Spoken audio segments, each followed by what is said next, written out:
영화 속의 과학 이야기라는 주제로 한국과학기술연구원의 서미나 책임연구원님의 강연이 있겠습니다.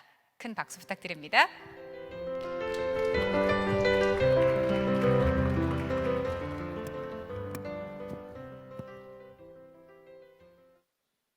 네, 안녕하세요. 저는 한국과학기술연구원의 책임연구원이자 고려대학교 융합대학원 교수로 재직 중인 서미나라고 합니다.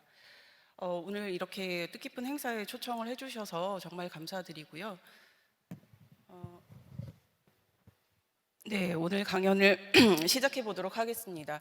일단 제가 소개를 조금 올렸어요. 사실 저는 물리학을 공부했던 물리학자고요. 학위를 받는 중간에 네덜란드 델프트에 우연히 이제 연수를 가게 되면서 네덜란드 화가들에 대해서 좀 관심을 갖게 됐습니다. 그래서 중간에 내용이 나올 텐데 네덜란드에서 그러니까 빛을 가지고 어떤 사물의 그 성질을 해석하는 그런 연구를 하는 사람인데, 실제로 보니까 과학자뿐만 아니라 화가들도 이 빛을 다루는 것, 그리고 이걸 캔버스에 담는 것에 굉장히 열중했었다는 것을 제가 깨달았고요. 그렇게 서로 이제 접점이 있다라는 걸 알고 나서 이쪽으로 관심을 많이 갖고 연구를 하게 됐습니다. 지금은 키스트와 고려대에 있고요. 최근에 이제 재미있는 책을 냈어요. 그래서 이 책을 내고 나서 사람들에게 이제 이런 강연도 많이 초청을 받게 됐고, 올해 말에 또는 내년 초에 두 번째 책을 지금 준비 중입니다. 그것도 역시 빛과 예술에 관한 이야기가 될 것 같아요. 그리고 저희는 이제 한국과학기술연구원에서 주최하는 여러 가지 재미있는 행사가 있는데, 그 중에서 과학자들과 그 예술가들을 1대1로 매칭해서 몇 달 이상 같이 작업을 준비하는 그런 프로젝트를 하고 있습니다. 그래서 제가 2차례 참여를 했고요. 이번에 또 3번째 전시회도 함께 참여를 할 계획입니다. 이게 좀 홍보가 잘 돼서 많은 분들이 와서 이걸 감상하면서 과학기술과 미술 또는 예술이 어떻게 자연스럽게 융합이 될 수 있는지 볼 수 있는 기회가 되면 좋겠습니다. 간단한 질문으로 강연을 시작해 볼게요. 많은 분들이 이런 생각을 하셨는지 모르겠어요. 서양화에는 있고 동양화에는 없는 것은, 일단 우리가 머릿속에 떠올릴 때 서양화라고 했을 때 떠올릴 수 있는 유화, 그런 그림 떠오르죠. 그리고 동양화라고 했을 때 우리가 수묵화, 수묵담채화, 이런 그림들 떠오를 거예요. 가장 결정적인 차이가 뭘까요? 물론 이것은 실제로 정답이 아니라 물리학자이자 광학을 연구하는 제가 볼 때의 관점입니다. 정답을 제가 설명드릴게요. 두 그림의 가장 큰 차이는 빛과 그림자. 무슨 말이냐면요, 우리가 동양화 중에, 특히 한국화 중에 잘 알려진 지금 신윤복의 그림을 가져왔어요. 신윤복의 제목은 그네가 아니고 단오풍정입니다. 네, 교과서에서 예전에 보신 기억이 나실 것 같아요. 이 그림에 보면 대표적인 한국 화가의 그림인데, 제가 아까 설명드린 대로 빛과 그림자가 표현되어 있지 않습니다. 잘 찾아보셨죠? 네, 어디에도 직접적으로 빛이나 또는 그림자가 표현되어 있지 않아요. 달리 말해서 여러분이 이 그림을 감상하시면서 지금 이 상황이 일어나는 시간이 언제일까? 오후 몇 시일까? 오전일까? 예측할 수가 없습니다. 우리가 필연적으로 이제 빛과 그림자의 형태 그리고 방향을 보면서 시간을 예측하죠. 경험에 기반해서. 네, 그래서 이 그림을 보고는 시간을 예측할 수가 없어요. 왜 그러냐면 동양화 대부분, 그리고 한국화에서는 이렇게 어떤 스토리, 그리고 관념, 개념에 대해서 훨씬 더 의미를 부여했다고 합니다. 그래서 빛과 그림자를 직접적으로 표현하거나 어떤 시점을 명확하게 명시하지 않았고요. 이런 이야기, 단오날 이런 행사가 있었다, 이런 이야기, 스토리텔링에 좀 더 집중했다고 보시면 됩니다. 그러면 굉장히 비슷한 시기에 그려진 서양화, 똑같이 그네를 타고 있는 여인의 그림을 제가 가지고 왔어요. 이 그림에 보시면 앞에서 제가 설명드린 그 내용이 확실히 이해가 가실 것 같습니다. 네, 이 그림은 주인공이 그네를 타고 있는 여자일 뿐 아니라 주인공이 빛이고 그림자예요. 그림에서 빛과 그림자가 정말 아주 자세하게 잘 표현되어 있죠. 그래서 서양 화가들은 그림을 그리면서 어떤 풍경 또는 어떤 장면을 그릴 때 이렇게 실제로 빛에 의해서 음영이 지고 그림자가 생기고 또 입체감이 부여되는 이런 것들을 관찰에 의해서 그대로 캔버스에 옮기려고 노력했다는 걸 알 수 있습니다. 서로 많이 다른 백그라운드에서 오는 차이고요. 오늘 제가 주로 이제 빛과 그림에 대해서 얘기를 하려다 보니 여러분 잘 아시는 인상파 화가를 제가 설명을 많이 드릴 것 같아요. 그 중에 대표적으로 르누아르의 그림입니다. 똑같이 제가 그네를 타는 그 여인이 그려진 그림을 찾아왔는데요. 이 르누아르가 그림을 그리던 그 시기에 인상파라고 함은 빛에 의해서 사물이 어떻게 보이는가, 빛의 효과를 그림 속에 그대로 담으려고 굉장히 노력을 했던 시기거든요. 뒤에 조금 더 인상파에 대해 제가 소개해 드릴 텐데요. 그래서 지금 보시는 것처럼 이 그림 속에 지금 표현되고 있는 장면이 몇 시인지 여러분 추측 가능하시죠? 네, 오후에 굉장히 햇살이 내리쬐는 그런 공원에서의 모습이에요. 정말 직접적으로 빛이 표현되어 있다고 할 수 있고요. 특히나 이 중에서도 제가 이 지금 색깔을 포토샵에서 따봤는데 제가 이 화면을 넘기기 전까지 여러분들이 생각하시기에 이 여인이 입고 있는 드레스는 무슨 색이었어요? 흰색이었잖아요. 그렇죠? 흰색 옷을 입고 있다고 자연스럽게 생각했는데 제가 포토샵에서 막상 색깔을 이렇게 따보면 흰색 물감으로 칠해져 있지 않아요. 푸른색과 노란색 계열의 물감으로 칠해져 있어요. 그런데 우리는 인식하기에 이 푸른색과 노란색의 점들이 촘촘히 배열된 이 상황은 뭔가 하얀 옷이 햇빛에 반사되는 그런 상황이다라고 알고 있습니다. 이미 경험적으로. 그렇죠. 그래서 그런 효과를 의도한 화가들이 인상파라고 생각하시면 돼요. 오늘 그래서 세 가지 큰 주제로 제가 이야기를 만들어 봤어요. 일단은 제가 여기서 설명하고자 하는 빛이 과연 무엇인가, 그리고 그 빛과 또 화학, 여기서 화학이 갑자기 왜 나오지? 저는 물리학자인데요, 그죠? 예, 근데 그림을 설명하기 위해서 화학적인 백그라운드는 또 필연적으로 소개가 필요합니다. 네, 그래서 조금 얘기를 할 거고요. 그리고 이 두 가지가 과거의 그림, 화가들이 그림 속의 빛을 표현하기 위해서 어떤 노력을 했는지, 그리고 과학자들이 빛의 존재를 증명하고 설명하기 위해서 어떤 노력을 했는지, 이런 과거의 이야기라면, 세 번째는 현대에 와서 이 빛을 가지고 오히려 예술품을 해석하거나 또는 손상된 예술품을 복원하는 데 도움을 주고 있는, 현대의 기술이 하고 있는, 현대의 빛이 오히려 하고 있는 예술을 위해서 하고 있는 일들에 대해서 소개를 하겠습니다. 먼저 빛이란 무엇일까? 네, 여기서 이제 인상파 이야기를 하지 않을 수가 없습니다. 인상파라는 것이 열리게 된 것은 우리가 교과서에서 이제 인상파 이제 시험 문제로 많이 객관식으로 풀었던 기억이 날 텐데요. 이 모네의 그림에서 출발합니다. 모네가 당시에 전시회에 이런 그림을 출품했어요. 제목은 해돋이, 바닷가에서 이렇게 태양이 떠오르는 그런 순간을 포착한 그림이에요.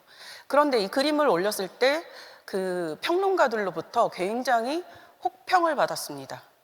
무슨 얘기냐면 그 당시 그림은 우리가 머릿속에 딱 떠올렸을 때 서양화라고 할 때 떠올리는 그림, 아까 제가 보여드렸던 프라그나르의 그 그네 같은 그림, 굉장히 사실적으로 묘사하고 진짜처럼 보이는 이게 그림이야 사진이야? 그런 느낌. 그리고 굉장히 정형화된 사람, 사물, 풍경, 그 틀에 만족하는 그런 그림. 그런 그림에 익숙해져 있던 당시 시대 상황을 생각할 때 지금 이 그림은 굉장히 혼란스럽고 이상하게 보일 수가 있어요. 무슨 얘기냐면 해돋이라는 정도는 추측이 가능한데 막상 그림을 자세히 보세요. 이 배 형태, 배 위에 있는 사람, 그리고 뒤에 해, 물결 어느 거 하나 형체가 분명하지가 않습니다. 이게 굉장히 자잘한 점들로 연결되어 있어요. 그래서 형상은 알겠으나 잘 그린 그림이라는 느낌은 들지 않아요. 실제로 비평가들이 이 그림이 왜 잘 그린 그림인지 모르겠다, 굉장히 호평을 했고요. 그걸 가지고 조롱하듯이 한 말이 인상파예요. 이거 그냥 인상을 그린 거 아니야? 우리 첫인상, 처음 만난 분의 인상, 그쵸? 임프레션이라고 하는데 느낌이라는 거예요. 그냥 느낌대로 그렸네, 즉흥적으로.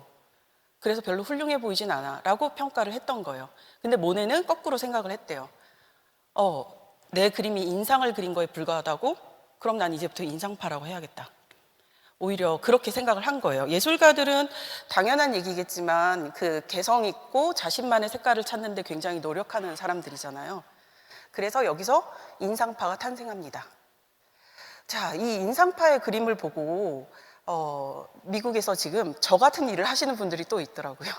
인상파의 그림을 보고 이 그림이 그려진 시간을 정확히 예측한 그런 일을 하시는 분이 있어요. 이분은 이제 여러 가지 명화 속에 특히나 인상파를 위주로 그 당시에 명화 속에 숨겨져 있는 그런 여러 가지 요소를 가지고 시간을 추측해보는 그런 일을 하고 있습니다.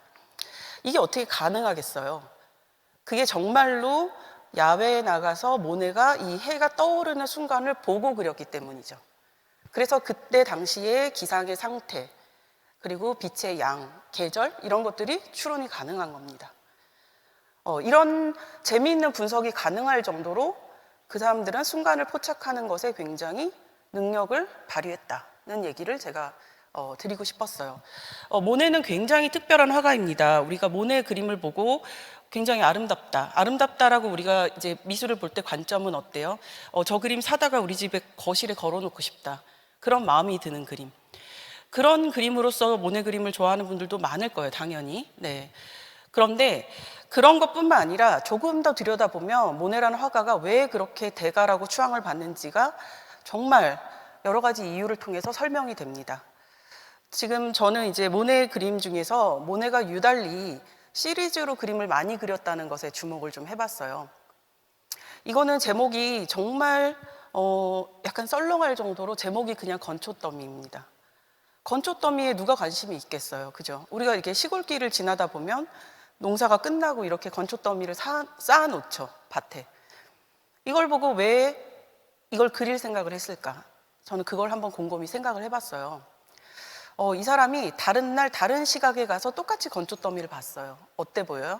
달라 보이시죠? 예, 여러분 이제 제가 하는 얘기에 다 이제 마법에 걸려서 이제 이걸 보니까 시간을 막 추측하고 싶어져요. 그죠? 계절과 시간을. 자, 눈이 오는 날 또 가서 봤어요. 달라 보여요. 모네는 이걸 굉장히 재밌다고 생각을 한 거예요. 같은 사물이지만 빛과 계절, 시간, 빛의 양에 따라서 방향에 따라서 너무나 다른 사물로 보인다. 그래서 이거를 정말 많이 그렸어요. 지금도 파리에 있는 오르세 미술관에 가면 이 건초더미 시리즈와 뒤에 나오는 성당 시리즈가 걸려 있어요. 자, 그러면 저처럼 빛을 연구하는 과학자가 볼 때 이 모네의 그림 속의 건초더미는 어떤 의미일까? 모네가 굉장히 그냥 건초더미가 신기해서 계속 그렸나 봐가 아니겠죠. 제가 볼 때는 모네가 건초더미를 선택한 이유가 있을 것 같아요. 뭐냐면 빛이 사물에 반사돼서 우리 눈으로 들어올 때 사물 표면이 굉장히 매끄럽고 같은 호모지니어스하다고 표현하는데 유니폼한 그런 머티리얼로 돼 있을 경우에는 빛이 모두 반사돼서 같은 각도로 눈에 들어옵니다. 그래서 굉장히 표면이 매끄럽다고 우리가 그 질감에 대해서 알 수 있어요. 거울을 보든지 금속을 보든지 굉장히 매끄러운 표면이 있죠. 근데 표면이 그렇게 매끄럽지 않고 거칠고 사이사이 빈 구멍이 많다고 하면 이런 구조를 생각할 수 있어요. 이런 빛이 어떻겠어요? 한 방향으로 들어오지 않고 사방으로 흩어지겠죠. 그래서 우리가 이걸 볼 때도 굉장히 거친 표면이네, 구멍이 많다라고 하죠. 자, 이 컨셉은 과학자들이 제일 좋아하는 컨셉이에요. 지금 재료 과학 하시는 분들, 그다음 물리 하시는 분들이 이 컨셉을 실제 연구에 활용합니다.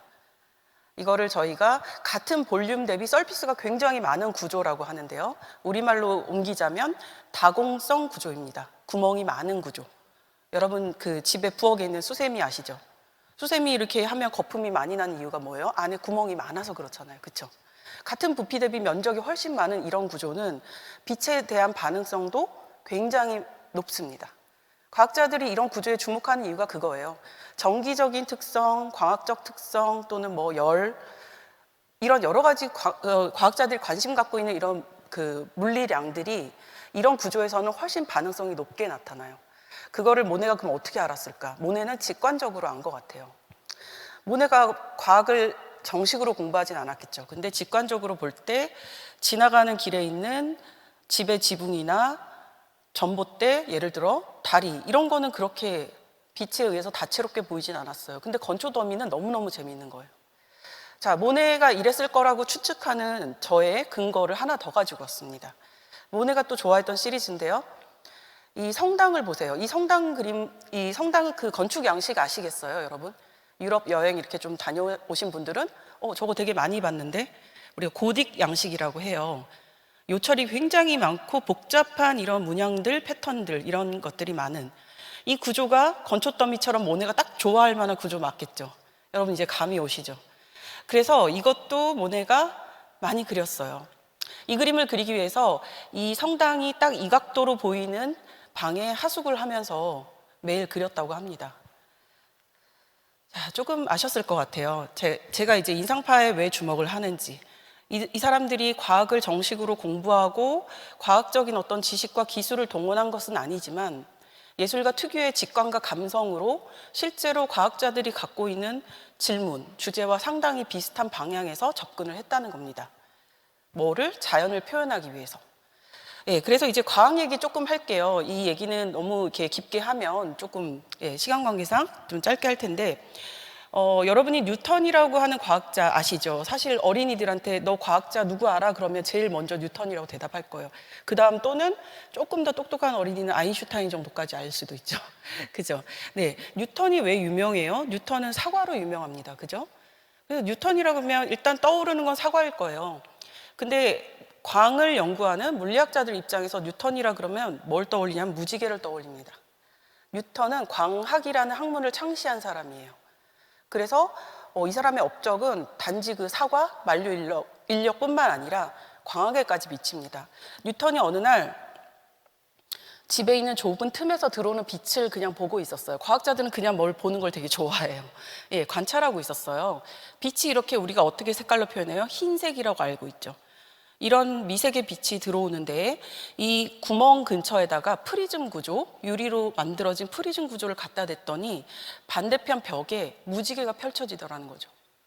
프리즘을 치우면 그냥 다시 하얀 빛이에요. 여러분 알고 계시죠? 어릴 때 우리 프리즘 실험 다 하잖아요. 이걸 보고 신기하다 그게 아니고 뉴턴은 빛 속에 여러 가지 색깔이 숨어 있구나라는 걸 깨달았습니다.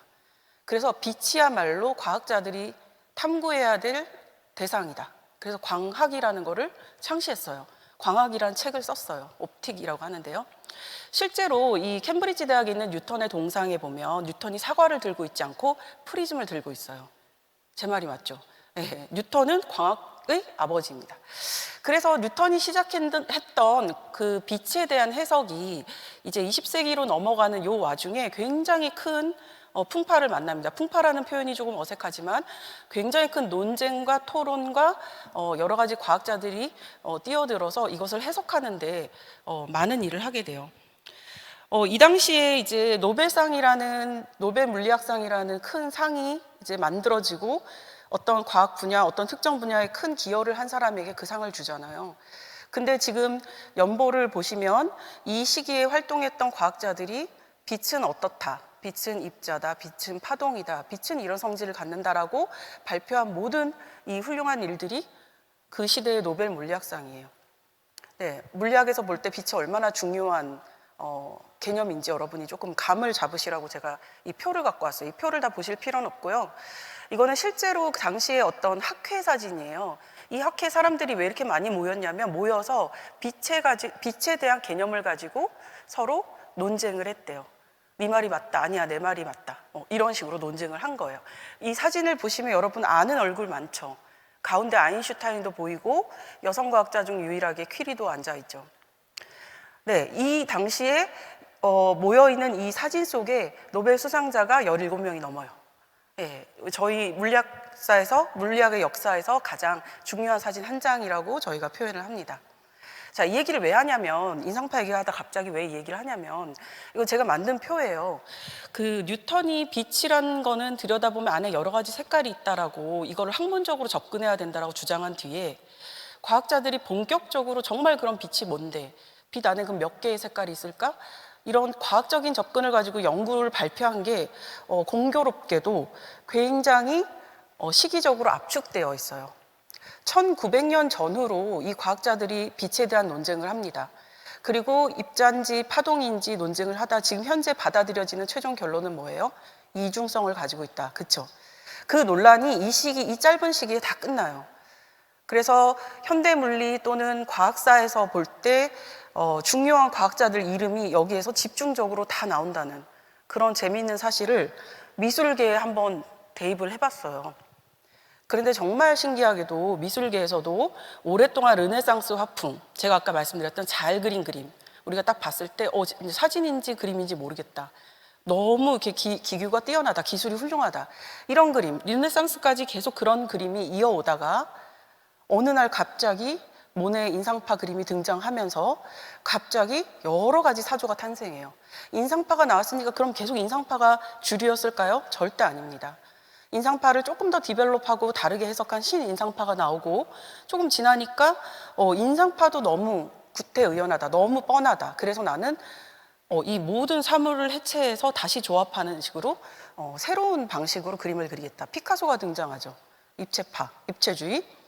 그러고 나니까 이제 아니다. 그런 형태는 중요하지 않다. 다 빼고 색만 가지고 얘기하자. 색깔을 가지고 얘기하는 몬드리안이나 마티스 같은 사람들이 나와요. 야수파 이런 사람들 나옵니다. 점점 미술계도 진화해요. 그런데 놀랍게도 이 시기에 굉장히 비슷한 시기에 같이 일어났어요. 이 작용이.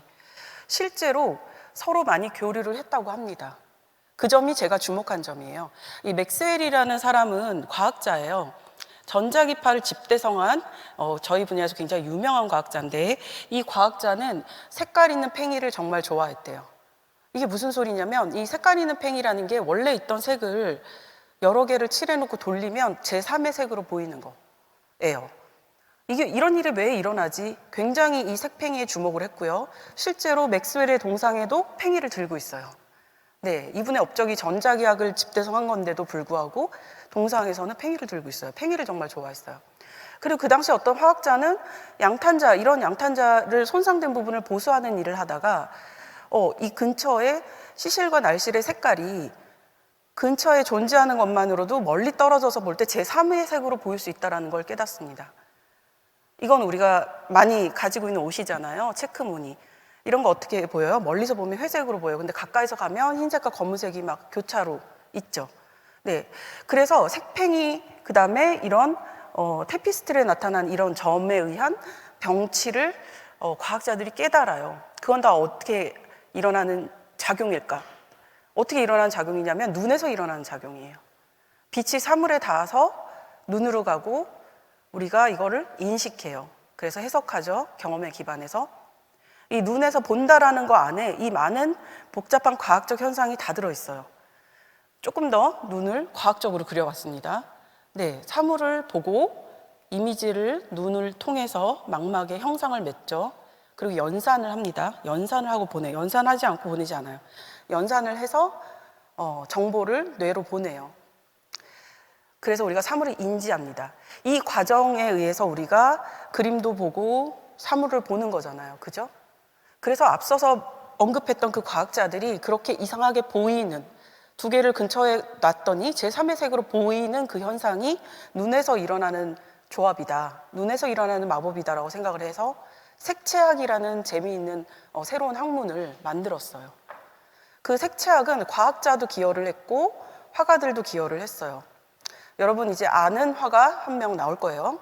네, 노란색과 빨강색을 근처에 병치시키면 주황색이 되고 파란색과 노란색을 병치시켰더니 녹색이 돼요. 이거 어디서 많이 봤죠? 네, 쇠라라는 화가이자 과학자입니다. 본인이 과학자라고 스스로를 칭하고 싶어 했어요. 어떤 거냐면 앞에서 말한 대로 맥스웰의 색깔팽이처럼 그 다음에 슈브렐의 테피스트리처럼 이렇게 눈의 작용에 대해서 의미를 부여하고 이걸 작품에 그대로 반영을 한 거예요. 이 그림을 실제로 확대해서 보면 녹색으로 보이는 저 바닥의 푸른 잔디는 파란색과 노란색 점들의 교차로 이루어져 있어요. 실제로. 이 사람이 실제로 그림을 그릴 때 나가서 한 번에 포착하지 않았어요. 이렇게 무수한 연습을 거치고 40여 점의 그림을 계속 똑같이 그린 뒤에 이 중에 가장 마음에 드는 사물만 골라서 마음에 드는 색깔로 재조합해서 앞에 그 완성본을 그렸어요. 그리고 그 그림은 가로 폭이 3m예요. 미술관에 가면 3m짜리 그림을 보려면 우리는 어떻게 돼요? 본능적으로 뒤로 물러서겠죠. 그림을 한눈에 보고 싶어서. 네, 그쯤 물러서면 사람의 눈은 이 점의 크기를 인지할 수 없습니다. 그거 우리가 다른 말로 뭐라 그래요? 컴퓨터 모니터 볼 때 많이 하는 말이잖아요. 해상도라 그러잖아요. 그죠? 사람의 눈의 해상도를 고려해서 쉐라는 이런 방식의 그림을 3m가 넘게 그린 거예요. 가까이서 가면 점이 다 보여요. 시간을 제가 생각보다 계산을 조금 못해서 조금 속도를 낼게요. 이 화학 부분은 이제 유화 얘기를 좀 하려고 한 거예요. 앞에 제가 난반사 말씀드렸지만 실제로 물감도 유화가 등장하기 전에는 굉장히 표면이 거칠고 탁한 그림이 주를 이루었어요. 그러다가 이 에이크라는 네덜란드 화가가 등장하면서 유화가 개발이 됐고요. 여기서 이제 약간 물감 얘기 조금 하고 넘어갈 텐데 이 에피소드는 여러분 알고 계신 분들도 있을 것 같아요. 네덜란드를 대표하는 화가가 렘브란트, 그리고 방금 유화를 발명한 에이크도 있고 또 델프트 출신인 베르메르라는 사람이 있어요. 사실은 제가 델프트에서 연수를 받았기 때문에 그 화가를 중심으로 제가 알게 된 건데요. 베르메르가 지금 그림이 남아있는 현존하는 그림이 몇 점 없어요. 몇 점 없어서 베르메르의 그림이다라고 어디서 발표가 나오면 사람들이 모든 가지고 있는 기술과 모든 그 경험적인 걸 지식을 동원해서 그게 진품인지 가품인지 알아내려고 합니다. 굉장히 미술 작품이 적은 것으로 유명한 그런 화가고 현재까지 공개된 작품은 30여 개밖에 안 돼요. 그래서 여러분 이 그림 많이 아시죠? 이 그림을 그린 사람이에요. 그래서 이 위작도 정말 많아요. 베르메르 그림을 위작으로 만들어서 파는 사람들도 많았어요. 자, 왼쪽과 오른쪽 중에 어느 게 진짜 베르메르 그림인지 여러분 아시겠어요? 굉장히 요소도 비슷해요. 왼쪽에서 빛이 들어오고 여인의 옆모습, 그리고 진주 귀걸이, 뭐 이런 파란색 드레스 비슷하죠. 네, 하나는 메헤렌이라는 다른 화가가 그린 그림이에요. 근데 너무 똑같이 잘 그렸어요. 이 사람은 베르메르 그림을 모작한 이유가 있어요. 본인도 화가인데 전시회에 출품한 그림에 대한 평론가의 혹평을 듣고 그 평론가를 골려주기 위해서 베르메르 그림을 그립니다. 베르메르 그림은 이미 몇백 년 전 그림이기 때문에 오래된 골동품 샵에 가서 오래된 캔버스를 사와서 그걸 불에 그을리고 먼지를 일부러 씌우고 정말 오래된 그림처럼 만들었어요. 거의 화학자나 재료 물리학자처럼. 그렇게 하고 그림을 그려서 평론가한테 보냈더니 평론가가 깜짝 놀라서 베르메르 그림이 다시 발견됐다라고 한 거예요. 메이렌이 성공한 거죠. 그러면 여기서 그걸 멈췄어야 되는데 메이렌이 그걸 계속해요. 베르메르 그림을 계속 제작해냅니다. 그러다가 나치한테 그림을 팔았다는 죄목으로 전쟁이 끝난 뒤에 잡혀갔고요. 재판관이 너는 나치에게 우리 국보와 같은 베르메르 그림을 판 나쁜 죄가 있어 라고 해서 전범 재판에 올렸어요. 전범이 되면 이제 굉장히 큰 처벌을 받기 때문에 이 사람이 솔직하게 고백합니다. 아니야, 그 사실은 내가 그렸어. 베르메르 그림이 아니야. 사람들이 평론가들과 전문가들을 모셔와서 감정을 했어요. 근데 다들 베르메르 그림이 맞다 그러거든요. 근데 결국 이 사람이 가택연금돼서 사람들 보는 앞에서 그림을 그리거든요. 이거 내가 그린 거 맞다니까? 나 이 정도로 그릴 수 있어 라고 해서 보였는데 그래서 풀려난 건 아니었어요. 당시에도 과학감정이라는 게 있었어요. 이 그림 속에 칠해진 파란색이 당시에 없었던 코발트 블루라는 물감이었어요. 베르메르가 살던 당시에 파란색은 울트라마린이었어요. 울트라마린이라고 해서 울트라마린, 바다 건너에서 온, 오버 더 시라는 뜻인데 이 지중해를 건너온 이 귀한 청금석이라는 이 보석을 갈아서 물감 대신 썼거든요. 이때 당시 울트라마린의 가격은 금보다 비쌌다고 합니다. 이 울트라마린을 즐겨 썼던 베르메르 그림을 코발트 블루라는 다른 파란색으로 흉내냈기 때문에 들통이 난 거예요. 그래서 진실이 다 밝혀진 거죠. 이 베르메르는 울트라마린을 좋아했고 메헤렌이 흉내냈던 그림의 파란색은 코발트 블루였어요. 이 코발트 블루는 울트라마린이 너무 비싸니까 화가들이 이렇게 쉽게 구할 수가 없다라는 걸 해결하기 위해서 합성해서 만들어진 물감입니다. 그래서 이 코발트 블루는 후에 누구에 의해서 굉장히 많이 널리 퍼지냐면 우리가 잘 알고 있는 빈센트 반 고흐. 고흐의 그림에는 코발트 블루와 크롬 옐로우라는 노란색 두 가지 색깔의 대비가 굉장히 잘 나타나죠. 이거는 제가 색채학을 조금 언급하면서 원래 들어가는 내용인데 조금 스킵을 할게요. 이 색상원에서 보색에 있는 색깔끼리 근방에 있으면 굉장히 강한 보색 대비가 일어나요. 그래서 우리가 고흐 그림이 강렬하다라고 느끼죠. 네, 그거를 의도하는 겁니다. 자, 오늘 마지막으로 지금 달려왔는데요. 지금까지 제가 설명드린 것은 오래된 그림 속에 녹아있는 화가들이 직관적으로 깨달았던 자연의 섭리, 원리, 과학자들만 하는 게 아니었다. 화가들도 그걸 알고 있었다. 그리고 심지어 1900년대 초반에는 과학자들과 화가들이 심지어 교류까지 하면서 색채학이라는 그런 융합 학문을 만들어냈었다. 그런 얘기를 조금 드렸고요. 이건 이제 현재로 왔어요. 현재로 왔고 지금 2003년 영화인데요. 여기 이 영화에 보면 주인공이 이렇게 그림을 분석하는 일을 합니다. 분석하고 복원하는 일을 해요. 대표적인 예시로 제가 모나리자 그림 갖고 왔어요. 여러분 다 아시는 그림이에요. 모나리자 얼굴 속에 사람이 몇 명 있을까요? 그냥 모나리자 한 명이잖아요. 그죠? 너무나 당연한 건데 왜 물어보지? 한 명이 아니니까. 그죠? 다른 그림이 있어요. 밑그림에.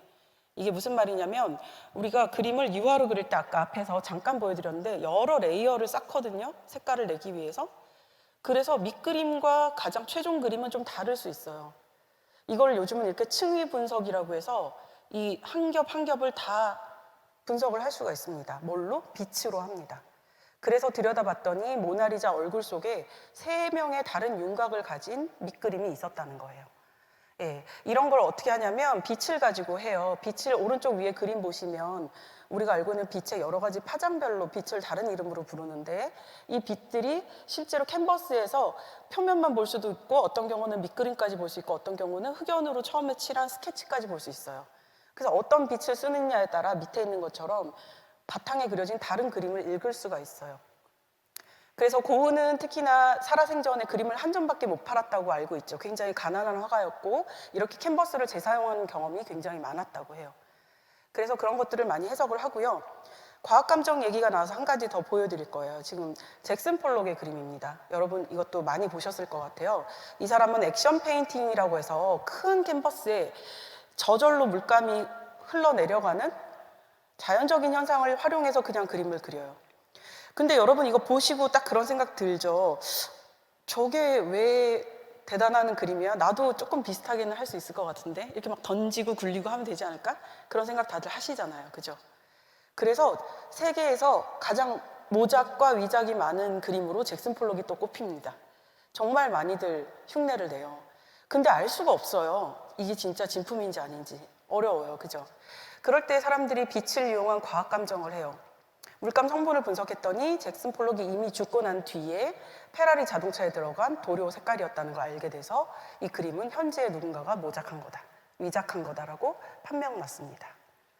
다시 이제 베르메르 그림으로 돌아갔어요. 베르메르 그림이 계속해서 이제 미술 시장에 나옵니다. 그러면 진품 감정을 하는데요.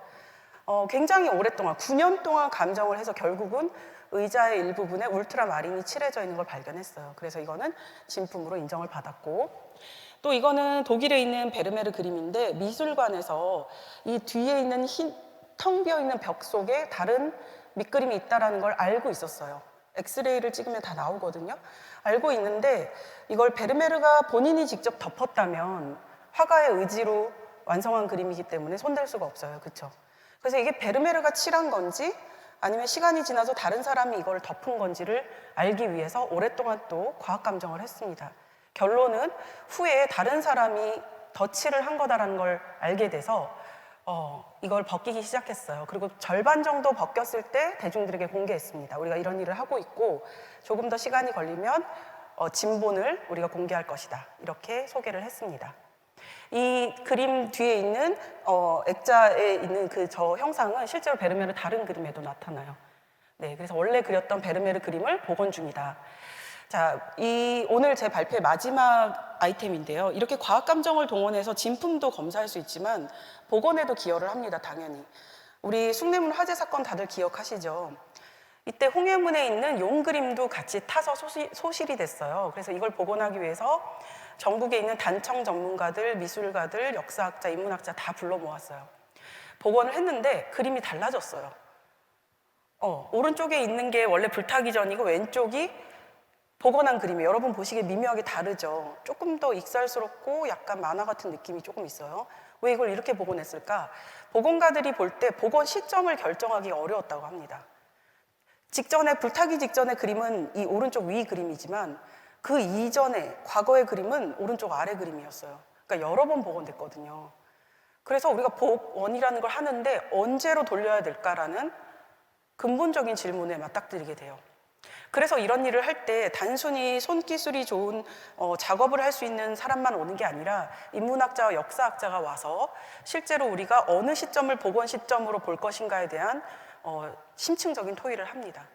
그래서 사회적인 합의가 필요하다라고 표현을 할 수 있어요. 단층도 마찬가지예요. 단층을 복원할 때 사용하는 물감을 전통 악교를 써야 된다. 전통 접착제를 써야 된다. 근데 전통 접착제가 지금은 없어요. 지금은 일본에서만 팔고 있어요. 일본에 팔고 있는 걸 가져와서 우리 전통 문화를 복원하는 게 말이 되는가? 이런 고민에 또 빠지는 거예요. 그럼 전통을 어디까지 해석해야지? 지금 현대에 이 단층을 잘 보존할 수 있는 현대의 지금 기능이 좋은 본드를 쓰면 되는 거 아닌가? 이런 고민이 들겠죠. 네.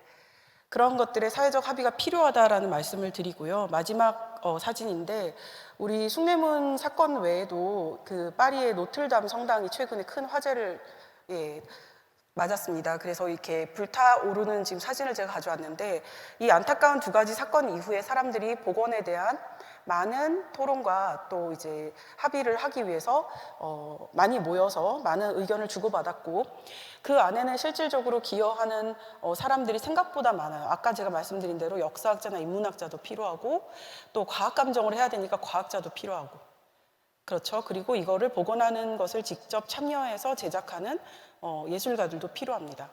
그래서 이 많은 사람들이 힘을 합쳐야지만 우리가 소중하다고 생각하는 문화재를 살릴 수가 있는 거예요. 그래서 이 얘기를 하면서 오늘 여러분이 보셨겠지만 저는 이제 빛을 가지고 연구하는 과학자인데 저 같은 과학자도 빛에 관심이 있고 예술가들도 빛에 관심이 있고 우리가 다른 형태로 결과물을 만들어내긴 했지만 똑같은 관심과 직관 그리고 자연을 바라보는 그런 해석의 방향이 똑같지 않았나라는 거를 제가 발견했던 재미있는 사실을 여러분한테 설명드렸고요. 실제로 그 빛이라는 것은 현재에 와서는 오히려 그림을 과거의 시점으로 가장 영광스러웠던 과거의 시점으로 돌려주는데 도움을 주고 있다라는 그래서 여전히 우리는 서로 주고받고 도움을 주고받는 공생관계라는 것을 여러분한테 알려드리고 싶었습니다. 네, 제가 준비한 발표는 여기까지입니다. 네, 감사합니다.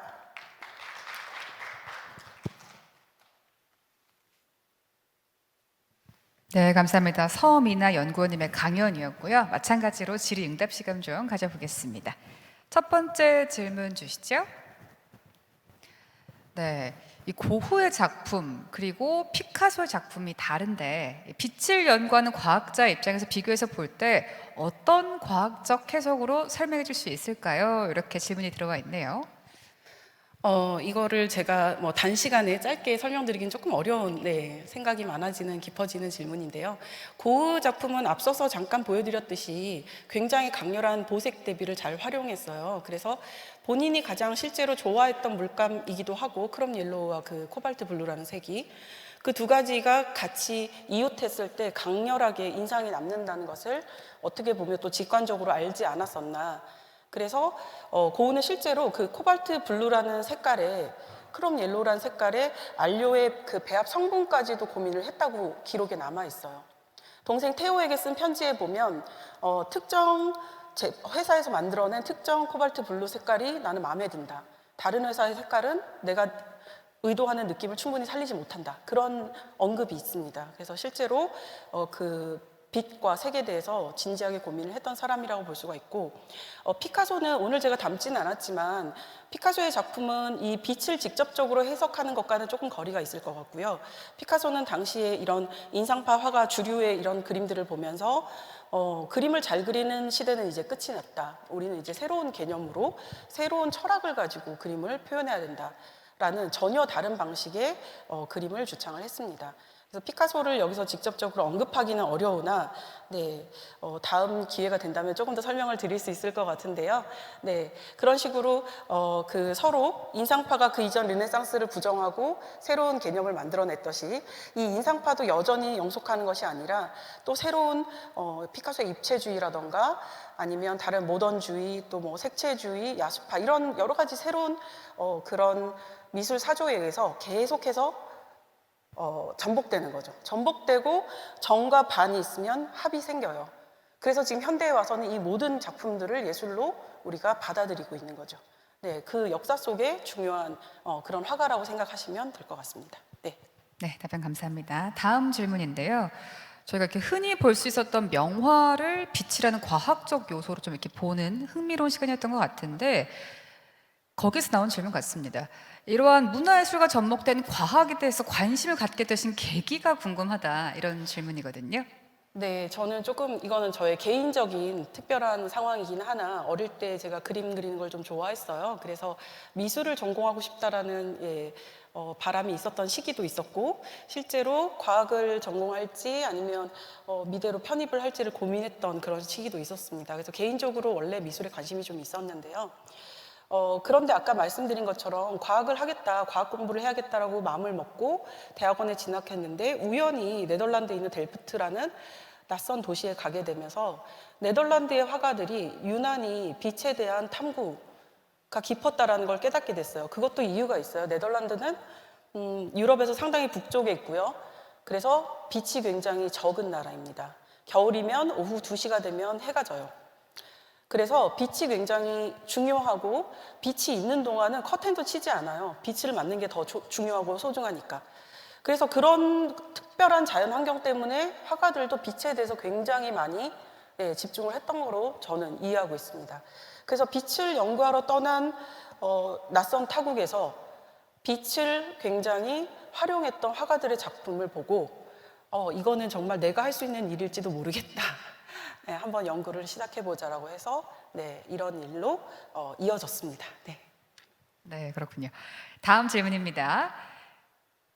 과학과 예술이 접목됨으로써 발생되는 시너지는 어떤 것이라고 생각하십니까? 라는 질문이 들어와 있거든요. 네. 네, 이거 정말 중요한 질문이죠. 이게 단순히 융합이 유행인 시절이니까 우리 뭐든지 융합해보자. 앞서 교수님도 말씀해 주셨지만 0.5와 0.5를 합쳐서 1을 만들자. 이런 개념은 아닌 것 같아요. 제가 실제로 지금도 연구소에서 학생들과 함께 연구를 하고 있고 논문을 쓰는데 그런 약간 교육적인 마인드에서 볼 때 굉장히 중요한 개념이 이 예술가들이 가지고 있는 직관과도 연결이 됩니다. 과학자라고 해서 이렇게 수식을 잘 풀고 수학을 잘하고 계산을 잘하고 뭔가를 잘 정리하고 그런 사람들이 아니에요. 저희가 실험에서 발견한 현상은 세상에 없는 처음 보는 그런 개념일 때가 많거든요. 근데 그걸 해석할 때 갖고 있는 경험에 기반해서 이건 이거다라고 정답을 바로 찾아가는 게 연구에서 생각하는 좋은 방향은 아니에요. 여러 가지 각도에서 생각을 해보고 이게 우리가 알고 있던 거에 반대일 수도 있다. 정말 극단적으로 반대의 경우도 생각해보고 굉장히 고민이 많이 필요해요. 그게 연구의 일부고요.